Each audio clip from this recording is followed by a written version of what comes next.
As you guys probably know, I'm quite looking forward to Resident Evil 7, despite me feeling like the series was dead after Resident Evil 6. Capcom still managed to revitalise that Resident Evil spark within me. And then we have some interesting details about the game's development thanks to the latest annual report from Capcom's Managing Corporate Officer and Head of Consumer Games Development Division 1, Jun Takuchi, whose name I probably just butchered, so forgive me for that. And they revealed some interesting aspects of Resident Evil 7's development, which I want to talk about today. And they said, quote, "Development was plagued by a series of difficulties. This was because, in addition to the high-resolution, high-performance PlayStation 4 and Xbox One, we also decided to make the game compatible with the new PlayStation VR. With VR, we couldn't bring the game to market unless it had photorealistic graphics on par with live-action films. To create that level of quality, conventional production methods would take too long and cost too much.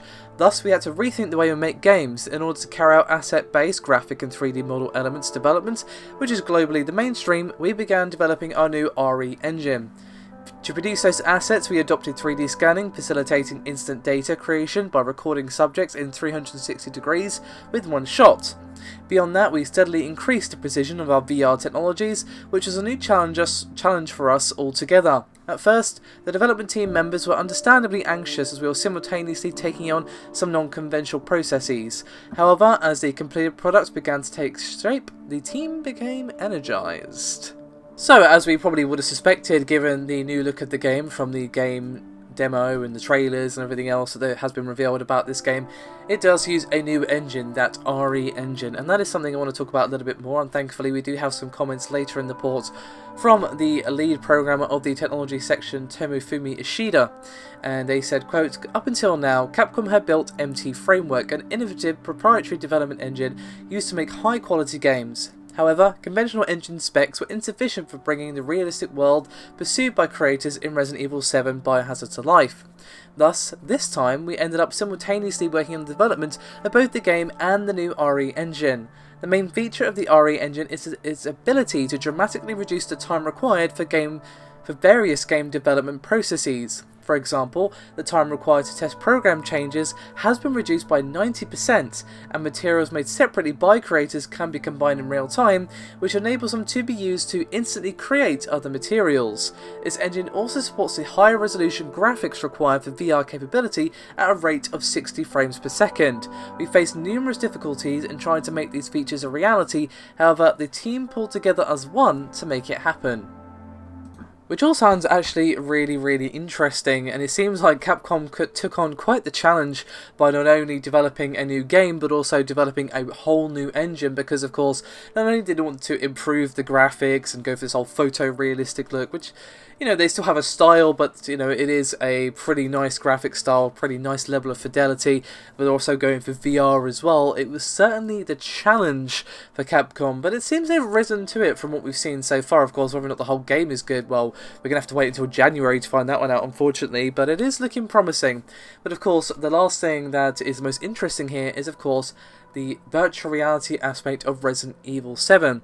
And apparently, according to Jun Takuchi, Capcom are intending to lead the VR market with Resident Evil 7. And to be honest, they might just do that if it actually doesn't make people feel motion sick, because we've yet to have a real, oh my god, I need to get VR for this game type of system seller. You know, we've had some good VR games, like for example Ys Valkyrie and a few others, but there's not a big name that most people recognise and be like, oh cool, I want to play that in VR, and I think Resident Evil 7 might be one of those. And June said, quote, "I have strong feelings for this series, having been personally involved since the first game. However, I'm exceptionally enthusiastic about this new title. This is because this year, which some are calling VR Year 1, we will attempt to take the lead in this new market with Resident Evil 7. If we fail to deliver in terms of the game world or technology, we will be unable to create the kind of innovative game players demand. In order to succeed with both of these and take on the challenges in this new market, a balance between the wild instinct of inspiration and the rationality of data analysis is indispensable. Being satisfied with the status quo means game over. Despite this difficult struggle, I am quite enjoying the challenge. Increasing the focus on fear will take you deeper into the world's ultimate survival horror game." And as I said, you know, this will be a pretty big name and the first real sort of big budget AAA game to support VR, as well as, of course, an entry into a very sort of long-running and beloved franchise. You know, even if that particular franchise has fallen by the wayside in the last few years, you know, I think many of us are going to be coming back to it due to this game, due to it looking good, and of course undoubtedly going to attract new players to the survival horror genre because, well, it doesn't look like you need to have played any of the previous ones to understand what's going on. So that plus VR plus, you know, hopefully the lack of motion sickness could mean a potential shift in the way VR is being supported by big name developers. So I'm definitely interested in seeing what Capcom are doing there, and I just really want to see if Resident Evil 7 is good, to be honest. It's looking promising. As I said, I kind of gave up on Resident Evil after 6 because it was such an abomination. But 7, it's looking good. You know, everyone's saying, oh, it's really different, it's not Resident Evil. Neither was Resident Evil 4 when it came out. That was great. I played that game so many times, so fingers crossed. Thank you very much for watching, guys. Let me know your thoughts and opinions. You've heard me blather on now for probably almost 10 minutes or so. So let me know your thoughts in the comments below. Thank you very much for watching again. Do remember to like and subscribe if you haven't done so already. It does help out a great deal and is greatly appreciated. Again, I'll see you next time.